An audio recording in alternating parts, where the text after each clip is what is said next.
hasta ahora con el estudio del tabernáculo que estábamos dando. Vamos a poner el screen, por favor. Y hoy vamos a tocar el tema del altar del incienso, o el altar de oro también conocido. Está aquí, no sé si se alcanza a ver, gloria a Dios. Dice el altar de oro o del incienso. Y vamos a leer en Éxodo capítulo 30, el verso 1 al 10. Gloria a Dios. Éxodo capítulo 30, verso 1 al 10. En donde se describe lo que era el altar del incienso, o sea, lo que Dios le ordenó a Moisés elaborar o fabricar para que se le rendiera culto, ¿verdad? Allí en el desierto donde se levantó el tabernáculo. Así que vamos a dar lectura a esta palabra en el nombre del Padre y del Hijo y del Espíritu Santo. Y dice: harás asimismo un altar para quemar el incienso, de madera de acacia lo harás. Su longitud será de 1 codo y su anchura de 1 codo será cuadrado y su altura de 2 codos. Y sus cuernos serán parte del mismo. Y lo cubrirá de oro puro su cubierta, sus paredes, en derredor y sus cuernos. Y le harás en derredor una cornisa de oro. Le harás también 2 anillos de oro debajo de su cornisa, a sus 2 esquinas, a ambos lados suyos, para meter las varas con que será llevado. Harás la vara de madera de acacia y las cubrirás de oro. Y lo pondrás delante del velo que está junto al arca del testimonio, delante del propiciatorio que está sobre el testimonio, donde me encontraré contigo. Y Aarón quemará incienso aromático sobre él cada mañana. Cuando aliste las lámparas, lo quemará. Y cuando Aarón encienda las lámparas al anochecer, quemará el incienso, rito perpetuo delante de Jehová por vuestras generaciones. No ofrecerás sobre él incienso extraño, ni holocausto, ni ofrenda, ni tampoco derramaréis sobre él libación. Y sobre sus cuernos hará Aarón expiación una vez en el año con la sangre del sacrificio por el pecado para expiación. Una vez en el año hará expiación sobre él por vuestras generaciones, será muy santo a Jehová. Amén. Gracias, Padre, por esta tu palabra que es espíritu y es vida. Te damos gracias por ella y por esta oportunidad de estar aquí, Señor, aquí tocando este tema interesante, Señor, donde con la ayuda y la guía de tu Espíritu vamos a aprender, Señor. Gracias. Amén. Gloria a Dios. Bueno, entonces, ya hemos hablado de varios objetos que encontrábamos allí en el tabernáculo. Habíamos explicado lo que era el tabernáculo en sí, a manera de repaso general, aunque no tengo tiempo para hacer el repaso usual que hacemos siempre, pero sabemos que el tabernáculo fue construido por Moisés a instancias de lo que Dios le había pedido que haga. Era una réplica de lo que le había sido mostrado a Moisés en el cielo. O sea que Moisés tuvo una visión celestial del santuario que hay en el cielo. En el cielo nosotros encontramos un santuario, y una réplica en miniatura de ese santuario era lo que Dios le mandó a construir a Moisés para que se adorara a Dios en el desierto. Luego se construyó el templo en la ciudad de Jerusalén, pero bajo los mismos principios, pero en una dimensión mayor. O sea que ahora vemos que el tabernáculo podíamos describirlo como una maqueta de lo que Moisés contempló en el cielo. Así que nosotros podemos aprender muchas cosas de lo que habla la Biblia acerca del tabernáculo, y la podemos aplicar en nuestra vida actual y en nuestra relación con Dios, y vamos a crecer espiritualmente si realmente no solamente asimilamos y ponemos por obra todas las enseñanzas que nosotros recabamos de las Escrituras. En primer lugar, ya dijimos que esto era una réplica de lo que Moisés se le había mostrado acerca del santuario celestial. Así que ahora nosotros tenemos que analizar, ¿verdad?, cada objeto para poder encontrar a Cristo en cada una de estas cosas. El Señor Jesús dijo a sus discípulos y también a nosotros: escudriñad las Escrituras, porque en ellas vosotros creéis que tenéis la vida eterna.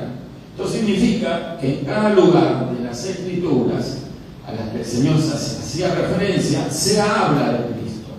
Recordemos que cuando el Señor expresó esas palabras, no estaba escrito el Nuevo Testamento. O sea, los evangelios no se habían escrito, fueron escritos posteriormente por los discípulos del Señor, por los 4 evangelistas, Mateo, Marcos, Lucas, Juan, los evangelios, y luego las cartas apostólicas fueron escritas mucho más adelante. Pero Jesús dijo: escudriñad las Escrituras. ¿Qué significa? Que lo que contaban en ese momento como las Escrituras sagradas era el Antiguo Pacto o Antiguo Testamento. Y él habló diciendo de que en esas Escrituras se iba a encontrar la vida eterna, que era el mismo, el Señor Jesús. Así que nosotros no podemos obviar estudiar el Antiguo Testamento.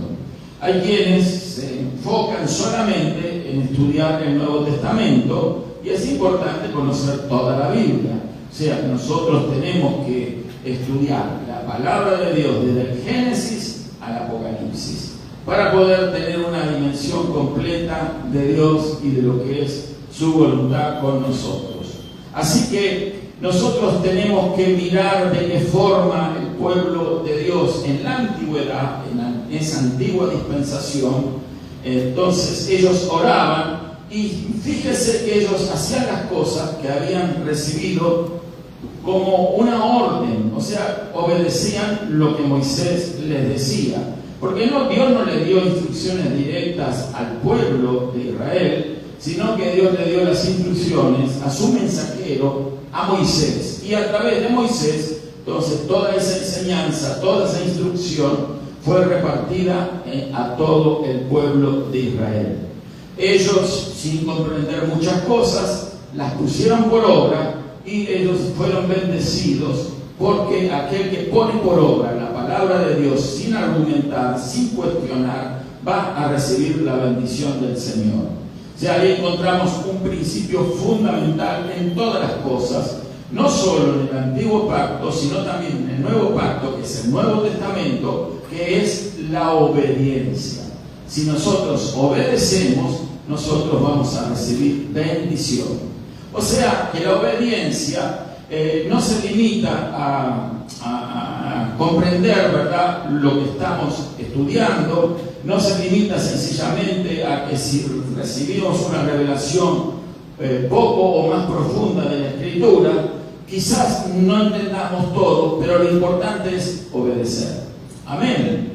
Gloria a Dios. Si usted y yo todos obedecemos, vamos a recibir bendición del Señor. Y eso lo que va a permitir es que nosotros vamos a crecer en la gracia y el conocimiento del Señor Jesús, porque Él mismo dijo: escudriñen las Escrituras, porque en ellas vosotros creéis que tenéis la vida eterna, y ellas son las que dan testimonio de mí. Otra vez hago énfasis en las Escrituras que se refería a Jesús, era el Antiguo Testamento o el Antiguo Pacto. Gloria a Dios. Así que mientras el pueblo de Dios oraba en aquel lugar, el sacerdote ofrecía incienso.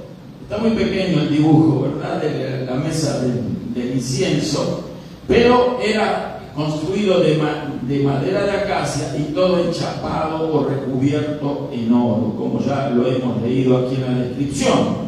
Pero el pueblo de Dios no entraba al lugar santo donde estaba este objeto. Recuerden que en la lección anterior habíamos visto que cuando se entraba al lugar santo de esa tienda llamada el tabernáculo en sí, entonces lo primero que se veía, si uno miraba derecho, era el altar del incienso; si miraba a la derecha, era la mesa de los panes de la proposición, de los cuales ya hemos hablado, y si se miraba a la izquierda, se encontraba el candelabro de oro, que hablamos en el tema también anterior. Gloria a Dios. Así que esos eran los 3 objetos, ¿verdad?, principales en ese lugar santo. había una cortina y detrás de la cortina se ingresaba al lugar santísimo. Es allí donde ya vamos a, con el favor de Dios, también a estar analizando a grandes rasgos, por supuesto, lo que estaba allí en el lugar santísimo, que no era más ni menos que el arca o el propiciatorio. Y entonces allí ya lo vamos a estar estudiando con la ayuda del Señor, pero ese era el lugar donde se manifestaba el Señor.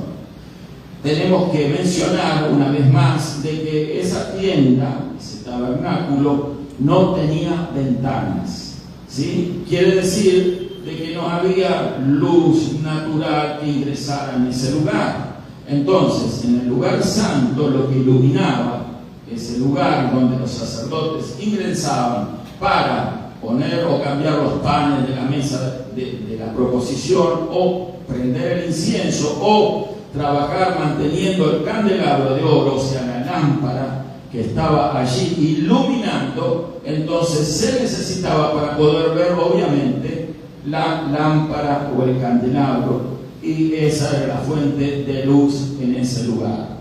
Habíamos dicho también de que en ese lugar, que era oscuro, pero ese candelabro estaba completamente las 24 horas iluminando ese lugar.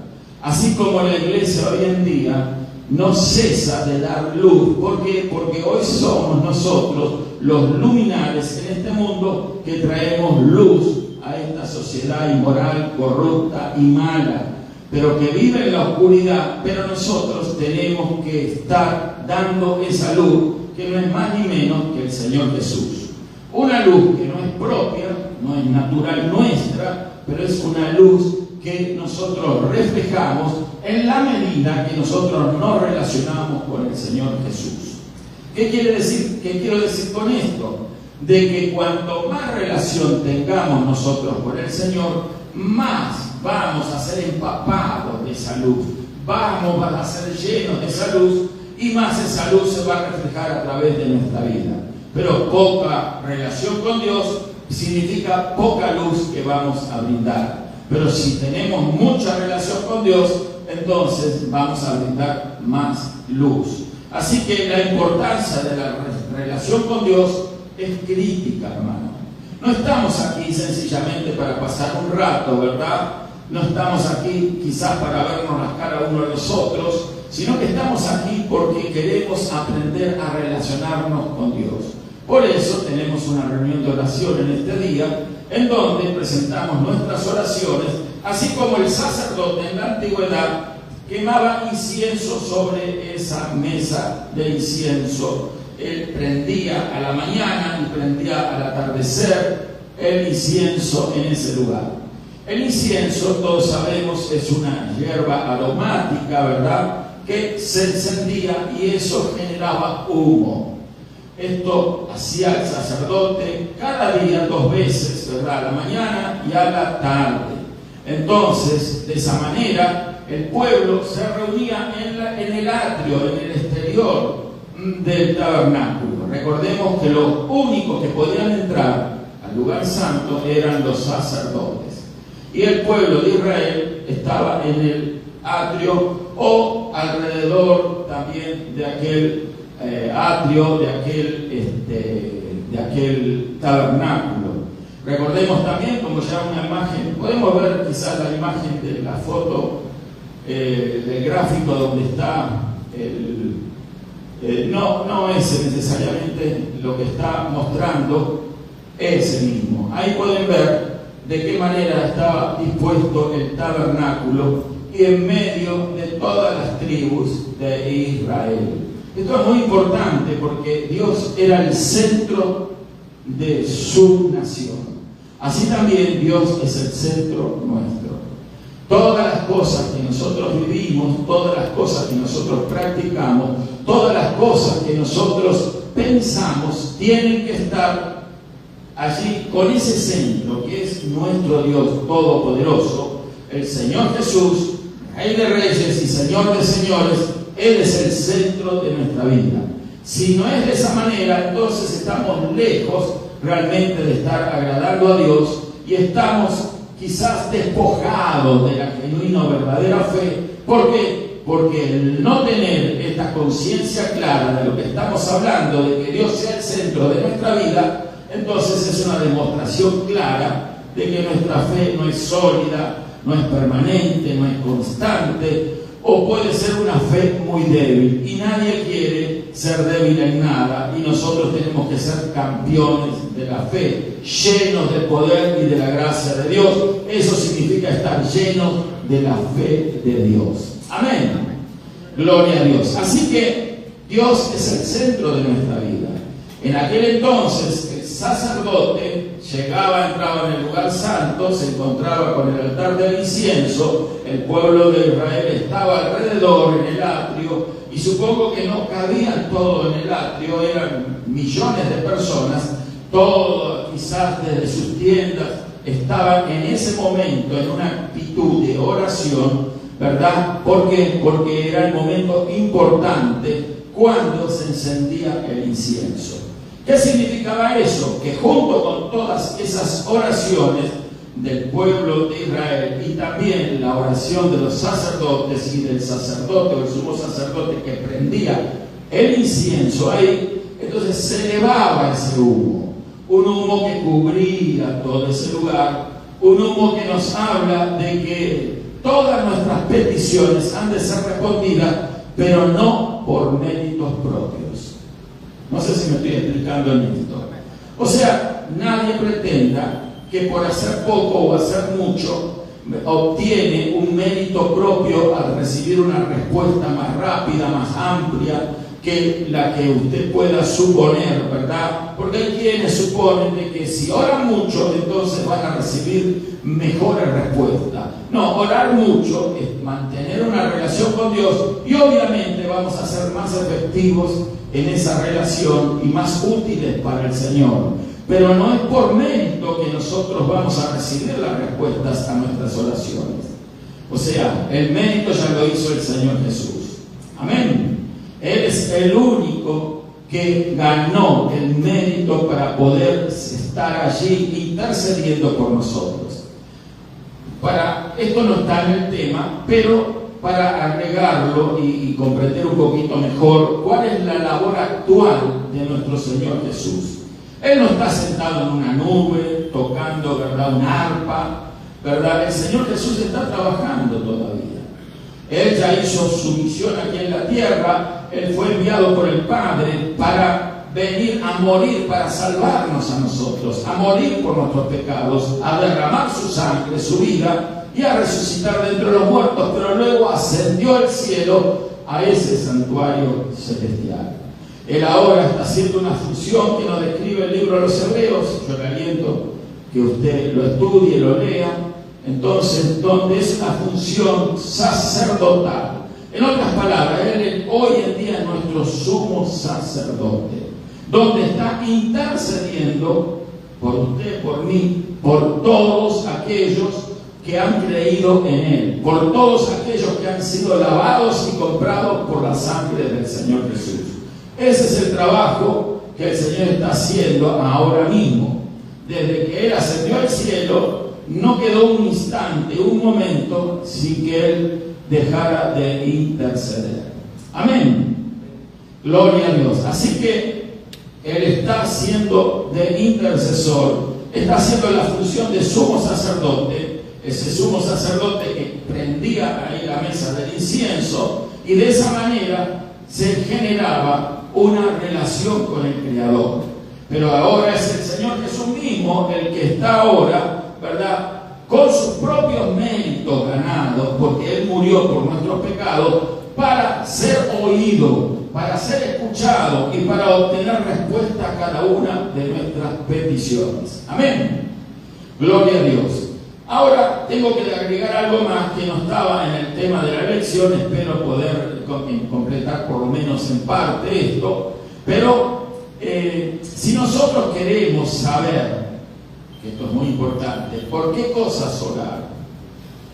Porque a veces pensamos que el hecho de doblar las rodillas o postrarnos o tener la actitud que usted quiera tener para estar orando nos va a garantizar, ¿verdad?, que Dios va a responder todas nuestras peticiones. Dios no va a responder a todas nuestras peticiones. Dios va a responder a las peticiones que Él nos ha revelado que están preparadas para nosotros. ¿Me expliqué? Amén. Lo vuelvo a decir. Dios va a responder a las peticiones que Él mismo nos ha revelado de las cosas que están preparadas para que nosotros recibamos esas bendiciones. ¿Por qué digo esto? Porque la naturaleza humana, ¿verdad? Caída, tenemos todo parte de ella, ¿verdad? A lo mejor de repente está orando por algo que Dios no planeó nunca dárnoslo. ¿Sí? Y uno puede decir, pero esto es legítimo porque esto es bueno. A lo mejor usted está orando por un viaje a Cancún, usted está orando por un viaje a Europa, usted está orando por otro tipo de cuestión. Usted está orando por tener el carro del año, usted está orando para que tenga tal o cual cosa, ¿verdad? Y todo puede tener un matiz muy lícito, muy correcto, muy legal. Pero nosotros tenemos que orar por las cosas que Dios previamente nos haya mostrado por los cuales orar. ¿Me explico, hermano? Amén. ¿Y cómo sabemos, pastor, eso? Por las cosas que tenemos que orar. Precisamente estamos hablando de una relación. ¿Sí? Cuando usted tiene una relación con alguien, usted tiene comunicación. Usted habla y usted escucha. Cuando nosotros nos relacionamos con Dios, no solamente bla, bla, bla, bla y tiramos todas nuestras peticiones y ahí se terminó todo. No. Cuando nosotros nos relacionamos con Dios, tenemos que aprender primero a escuchar a Dios. Él ahí, en esa voz que es clara, en la medida que nos ejercitamos espiritualmente en la oración, que nuestro espíritu va a comprender y va a entender, ahí vamos a estar siendo, ¿verdad?, informados. Vamos a recibir revelación, instrucción, vamos a recibir lo necesario, por lo cual tenemos que orar. Orar de otra manera es orar mal. Por eso la Escritura también nos dice: pedís y no recibís porque pedís mal. Agrega para gastar en vuestros deleites. Pero el tema es que cuando nosotros pedimos con la dirección del Espíritu Santo, vamos a recibir respuesta, indudablemente. Vamos a recibir respuesta porque conocimos cuál es la voluntad de Dios para nosotros, cuál es el plan y el propósito de Dios. Porque si usted pide por usted mismo, usted puede tener muchísimos planes. El ser humano se ha creado, por ejemplo, yo he escuchado, tengo el plan A, pero si no funciona el plan A, bueno, tenemos el plan B. Si tampoco funciona el plan B, tenemos un plan C, ¿sí? Bueno, no, Dios no tiene ni plan B ni plan C. Dios tiene un solo plan, que es el plan A, y es el plan que nos quiere revelar, por el cual nosotros tenemos que orar. Amén. Ahora usted dirá, ¿por qué si Dios es todopoderoso necesita informarnos por qué cosas tenemos que orar? Porque Él no hace las cosas directamente. Precisamente porque Dios ha confiado en su iglesia, ha confiado en usted, en mí, todos los que han sido lavados y comprados por la sangre del Cordero, nos ha confiado, ¿verdad?, hacer esta obra aquí en esta vida que tenemos, en este plano material, ¿verdad? Porque para Dios todas las cosas son posibles, pero Él necesita interlocutores, representantes de Él, personas que hablen en el nombre de Él para ejecutar la voluntad de Él aquí en la tierra. Para eso está la iglesia. ¿Me explico para qué está la iglesia? La iglesia está para que las cosas que Dios tiene planeados se manifiesten aquí. Si no habría iglesia, entonces no puede haber obra de Dios. Por eso es que Dios crea a Adán y a Eva para tener un interlocutor, para tener un regente, para tener un representante en este mundo material. Cuando el hombre falló, entonces Dios establece este sistema para que empezara la humanidad a relacionarse con Dios. En primer lugar, su nación escogida, Israel. Pero luego venido Cristo y muriendo por nuestros pecados, entonces se hizo extensiva esa invitación a todos aquellos que creen en el Señor Jesús para que funcionen como representantes de Dios, sin ningún tipo de acepción de personas. Amén. Por eso estamos reunidos nosotros aquí. Pero sepa usted que usted tiene la función de orar por las cosas que Dios planeó, bendecirlo a usted, bendecir a otro, bendecir a la humanidad. Por esas cosas tenemos que orar y por supuesto tenemos que conocerlas de antemano para poder expresarnos bien y poder nosotros ser efectivos en nuestra oración. Amén. Desconocer eso entonces es, diría, como perder el tiempo por algo que no va a darse si nosotros no conocemos el plan de Dios. Por eso es tan importante tener relación con Dios, es tan importante estudiar las Escrituras para conocer el plan de Dios. Por eso nosotros no estamos aquí perdiendo el tiempo, hermano. No como muchas personas a veces quieren desacreditar, ¿verdad?, el trabajo de la iglesia, diciendo, ahí van a perder el tiempo. Claro que hay lugares donde la gente va a perder el tiempo, de eso no me cabe duda. Hay lugares donde la gente va a entretenerse, no me cabe duda. Hay lugares donde la gente va a tientas y a ciegas y no saben para qué están, no saben cuál es su propósito, no saben lo que es la iglesia, no saben para qué Dios los ha llamado. Sencillamente creen que Dios va a estar respondiendo a cada uno de sus antojadizos deseos y de esa manera entonces ellos van a ser bendecidos por ese Dios que para ellos es un títere que solamente responde a sus inquietudes. Pero Dios no es así, hermano. Amén. Dios no es títere de nadie. Dios nos usa a nosotros para que nosotros a través de la oración establezcamos su reino aquí en la tierra. ¿Qué es la oración? Nosotros estamos orando. ¿Qué es la oración?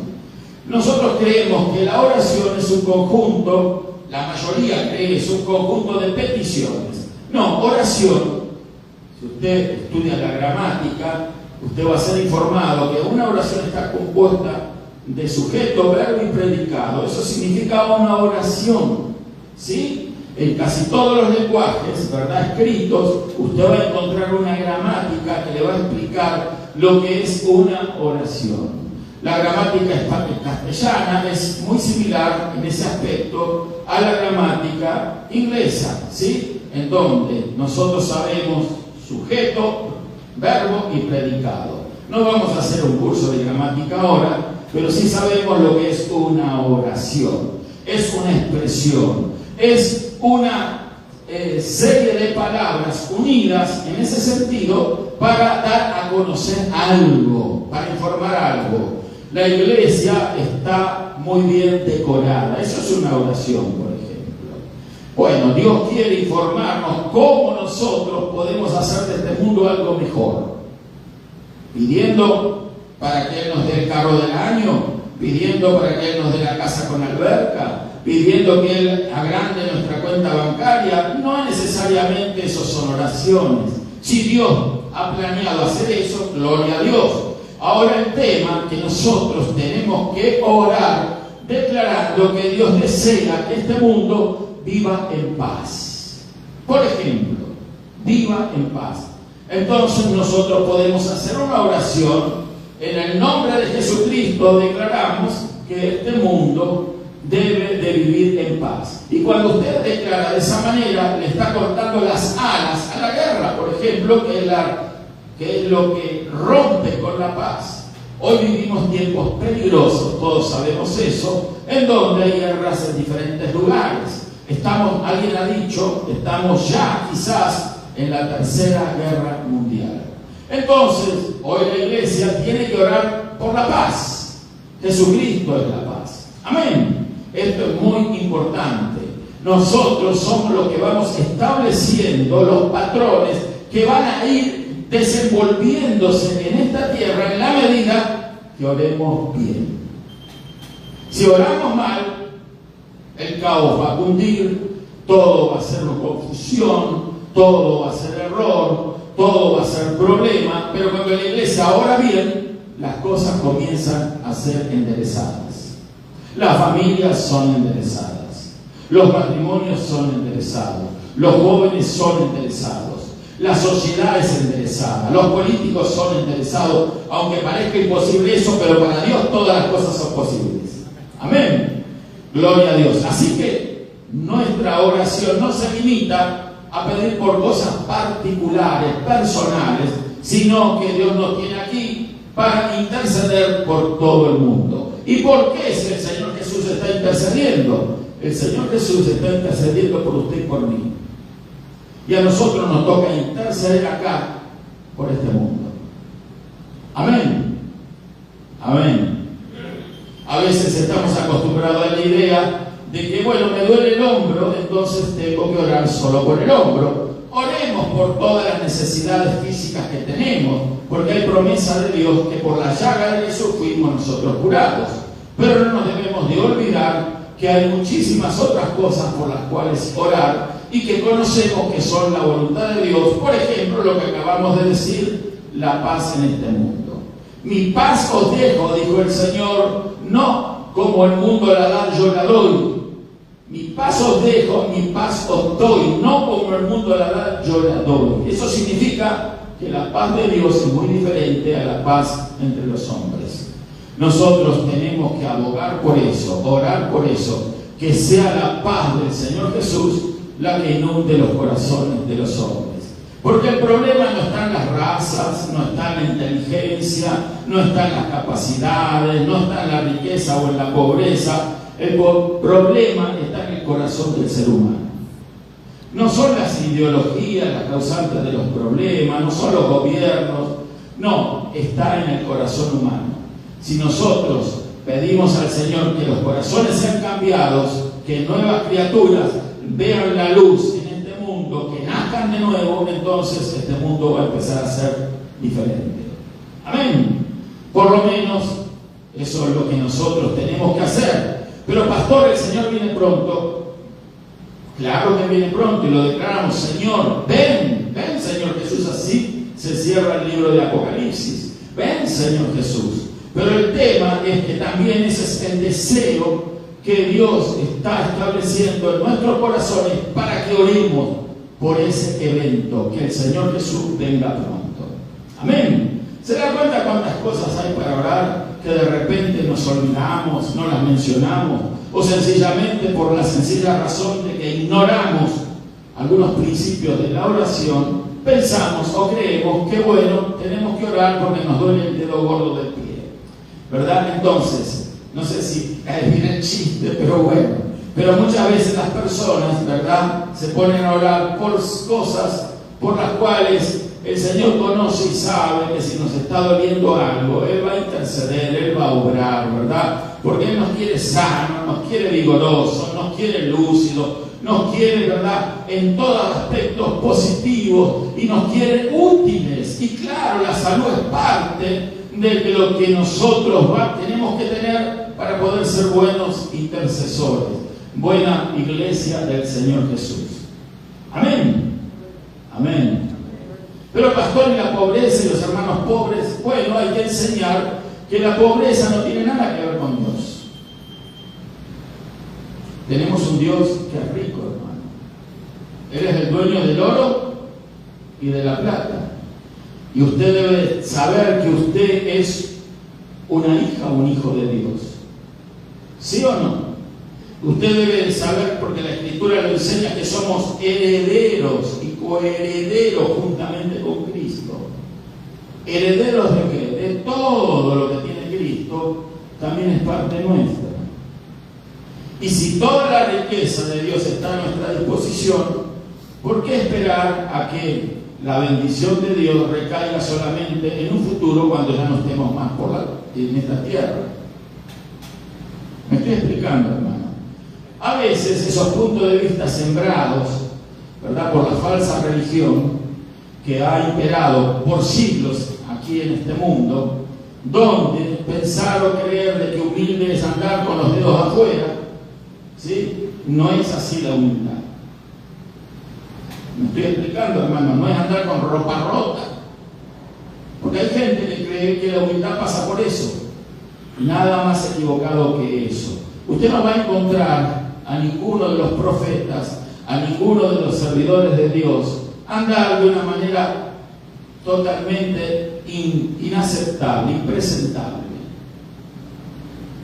Me estoy explicando. Porque el mensajero, los mensajeros de Dios, representan a un Dios todopoderoso, a un Dios de bendición, hermanos queridos. Y esto no se confunda, no es doctrina de prosperidad. Porque una vez alguien me dijo a mí, pero el Señor Jesús nació en un pesebre, y allí los reyes, el domingo vamos a hablar un poquito de eso, allí los reyes o los magos del oriente lo visitaron, donde había un burro, una vaca. Ese es el famoso pesebre, ¿se da cuenta? Pero nosotros podemos probar por la Biblia que cuando llegaron los reyes del oriente o los magos del oriente, Jesús ya no estaba más en un pesebre. ¿Sí? No lo encontraron en medio de excremento de animal, lo encontraron en su casa. ¿Y qué le llevaron de presentes al Señor? ¿Oro? ¿Quién me ayuda? Incienso y mirra. Costosísimo en aquella época, no digamos el oro que hoy cada día vale más. Oro, incienso y mirra. ¿Usted qué cree? ¿Que Jesús fue y lo tiró en el templo el oro? Su familia lo recibió. Ellos podían decirse que eran millonarios con el oro que le habían traído, que no le trajeron 10 gramos o 20 gramos de oro, ni una cadenita, ni un anillo de oro. Le trajeron camellos cargados de oro. No eran 3 reyes magos ni 4. No se sabe el número, pero vino una multitud de gente para adorar al Rey de Reyes y Señor de Señores. Amén. Todos ellos trajeron presentes, porque cuando alguien visita a un rey, va con las manos llenas de presentes. ¿Se dio cuenta de eso? Hoy las autoridades del mundo, ¿verdad?, se les lleva presentes. Cuando va un presidente o cuando va un funcionario a visitar otra nación, lleva algo, un regalo. No lleva cualquier cosa. Imagínense estos hombres que venían a Jerusalén, ¿verdad? Entonces vinieron con mucha bendición material. ¿Cuántos dan gloria a Dios? Bendición material. Oh, no, pastor, pero nosotros tenemos que no aspirar a lo material. Claro que no, no vamos a nosotros a desvivirnos por lo material, pero si usted crece espiritualmente, tenga la seguridad de que usted va a ver prosperidad y bendición de parte de Dios.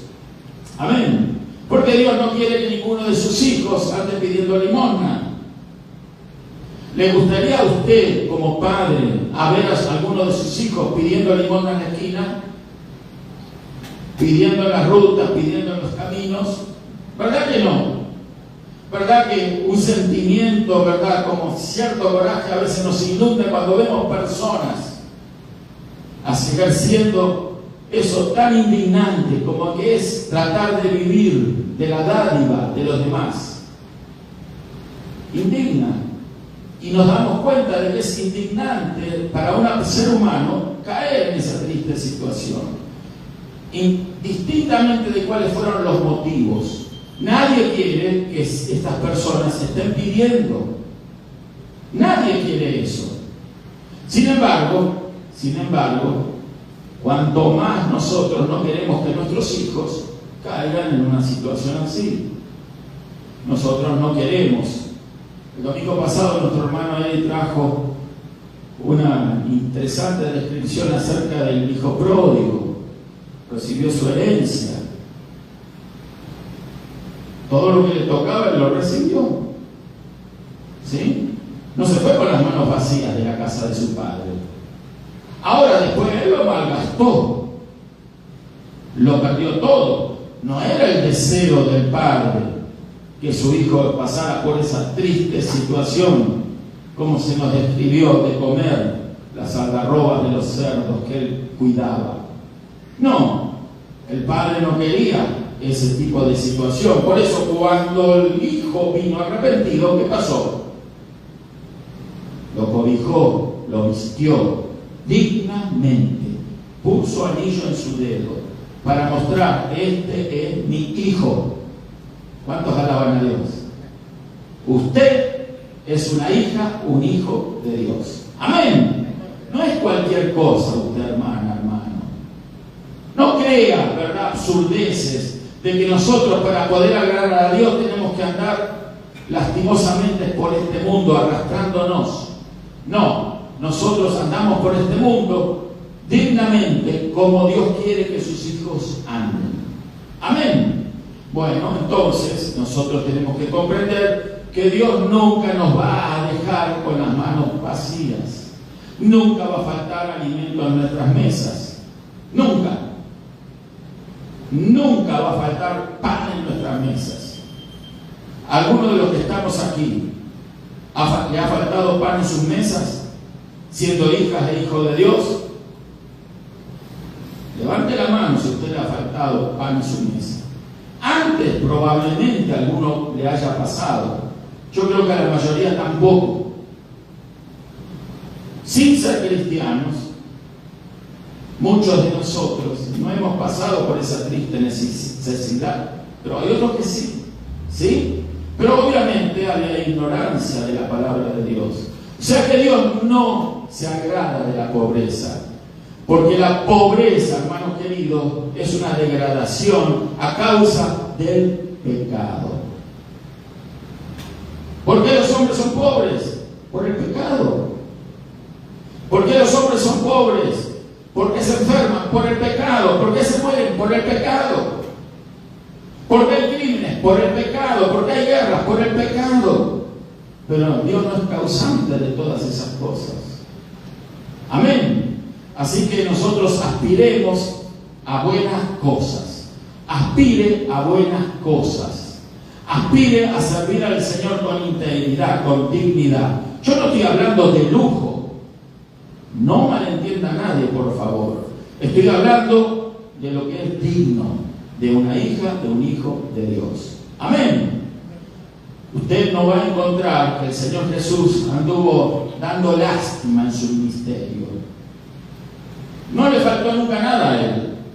Aunque la Biblia dice que no tenía dónde recostar su cabeza, no era porque a él le gustaba estar así, porque él sí recostaba su cabeza en algún lugar, iba a la casa de alguien y dormía. ¿Me estoy explicando?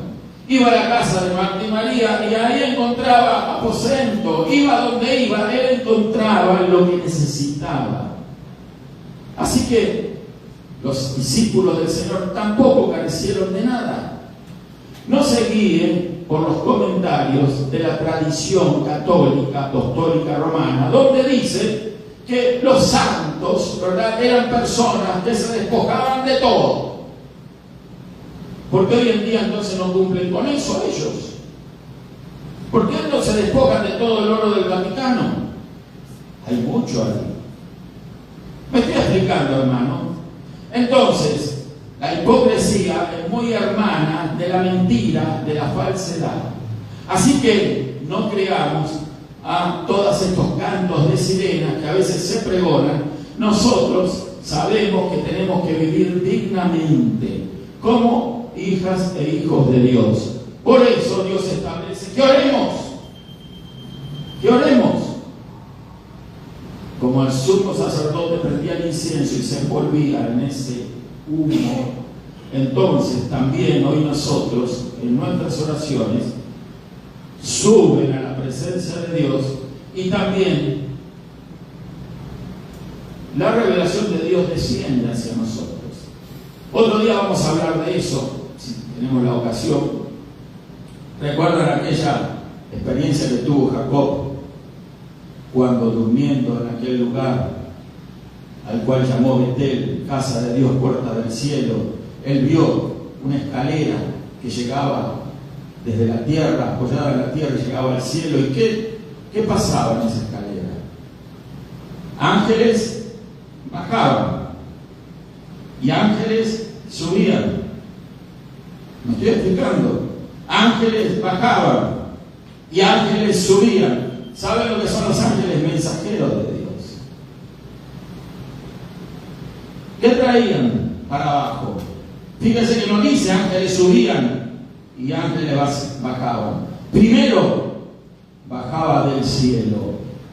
¿Qué bajaba? La información, la revelación, lo que nosotros necesitamos experimentar hoy, recibir de parte de Dios, en ese momento de oración, recibir el mensaje, recibir la revelación, y luego los ángeles mismos envueltos en esa nube de incienso, llamada oración hoy en día.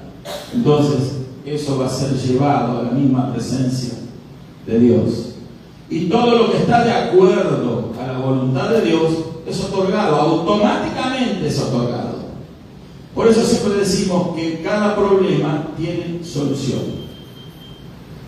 Si usted como una hija o un hijo de Dios está atravesando un problema, tenga la seguridad que tiene solución. Amén. Amén.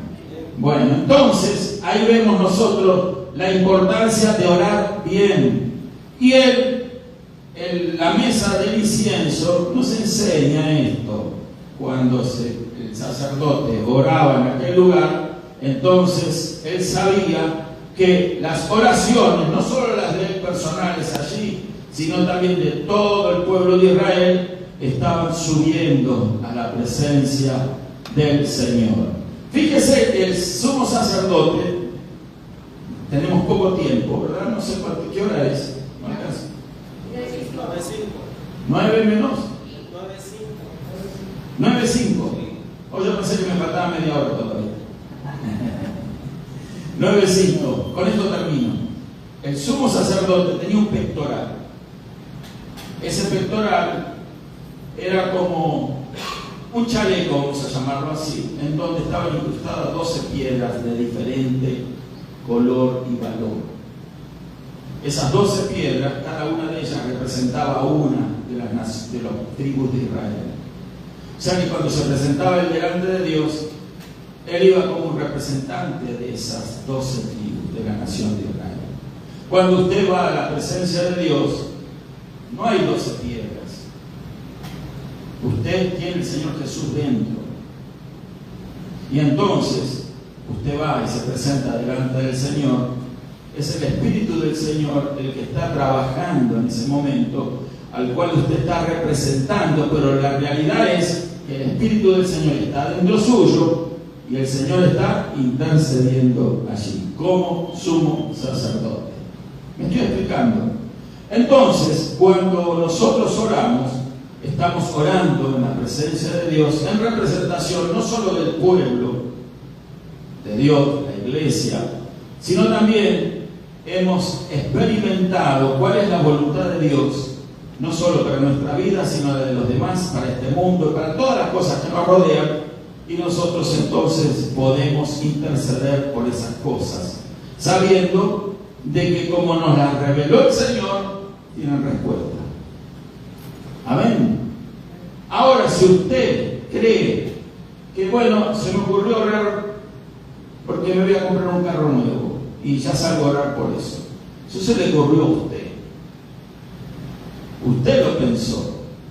Y una vez yo escuché a alguien que dijo, bueno, usted tiene que en su imaginación, escuche esto, en su imaginación, y hay libros escritos falsamente, son doctrinas equivocadas, usted tiene que imaginar,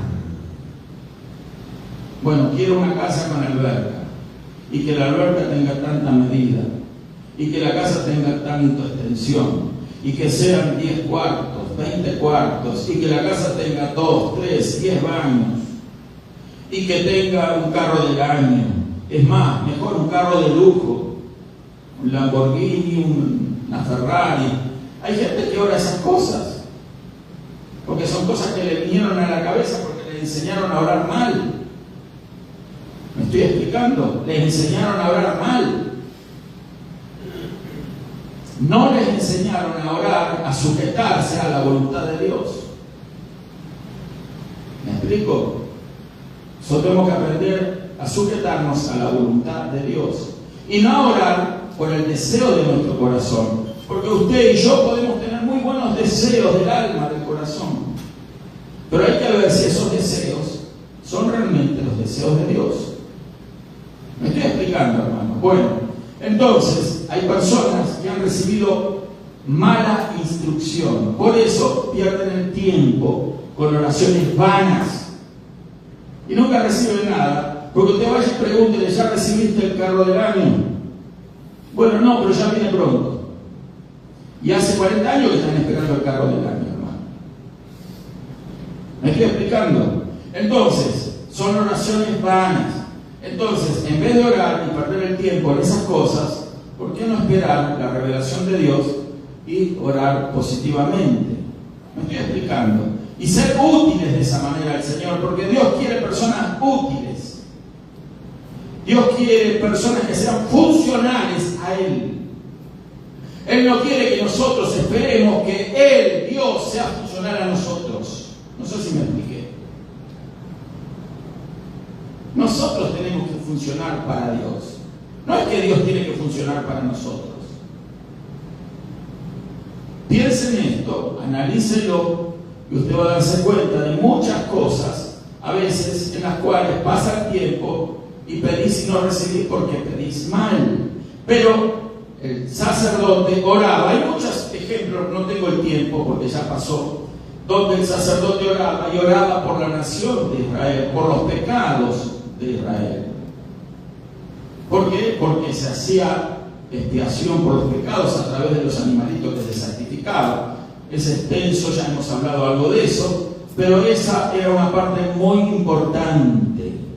Todas aquellas confesiones de pecados también ascendían al cielo en esas oraciones y Dios las recibía, ¿verdad? Y por eso había realmente expiación, sin haber todavía sido establecido el sacrificio perfecto que es el Señor Jesucristo. Amén. Vamos a ponernos de pie, hermanos. La hora pasada, van a disculparme también los hermanos presentes y los que están viendo el video.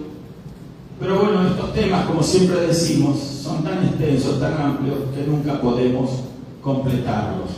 Pero esperamos que con la ayuda del Señor, ¿verdad?, en algo nos ayude a todas estas cosas. A mí me ayudan, porque hay cosas que a veces se me han olvidado. Y en estos momentos es donde el Espíritu Santo a uno le hace recordar algunas cosas. Entonces, qué bueno es eso, y qué bueno que usted está aquí, y qué bueno que los hermanos que nos están viendo también estén allí, y que no pierdan palabra. Los invitamos los domingos a la 1 de la tarde, Asamblea del Reino de Dios, en la ciudad de Detroit, 5637 Michigan Avenue, Detroit, 1 de la tarde. ¿Quiere usted aprender de la Biblia? Puede venir una hora antes a la escuela dominical, de escuela bíblica. Así que les esperamos y vamos a seguir entonces escuchando más de la palabra de Dios y no de ideas antojadizas, de ideas alucinantes, no de planes alucinantes, sino sujetándonos a lo que este libro dice. Amén. Tenemos que aprender a conocer el libro, porque este es el libro de los libros. Así que vamos a darle gracias a Dios por este momento y por todas las peticiones que sabemos que el Señor ha recibido, ha escuchado, y esperemos con fe que Dios responda. Padre, en el maravilloso nombre de tu Hijo amado Jesús, te doy gracias, Señor. Gracias por este momento que estamos aquí en este lugar, en donde, Señor, hemos presentado oraciones, peticiones, necesidades propias y de ajenas, Señor, pero tú en tu gracia y en tu misericordia has de hacer, Señor, conforme a tu soberanía, Señor, a tu voluntad, Señor, perfecta, siempre perfecta, Señor. Tú sabes hacer las cosas, pero, Señor, te damos gracias porque en algo, Señor, nos utilizas para poder, Señor, traer bendiciones a otros. Bendiciones tuyas, no nuestras, Señor, sino las bendiciones que emanan de ti y de tu maravillosa palabra. En el nombre de Jesús te damos gracias, Señor. Te pido que retirarnos de este lugar, Señor. Tu gracia, tu espíritu, tu compañía siga a nuestro lado, Señor. Siga con nosotros. Guarda y protege a cada hermana y hermano, librándolos de accidentes, de pruebas, de lucha, de problemas, de policía e inmigración y de todo percance, Señor, problemas mecánicos en los carros. En el nombre de Jesús te damos gracias por todo. Gracias, Señor. Amén y amén. Gloria a Dios. Dios te bendiga, hermano.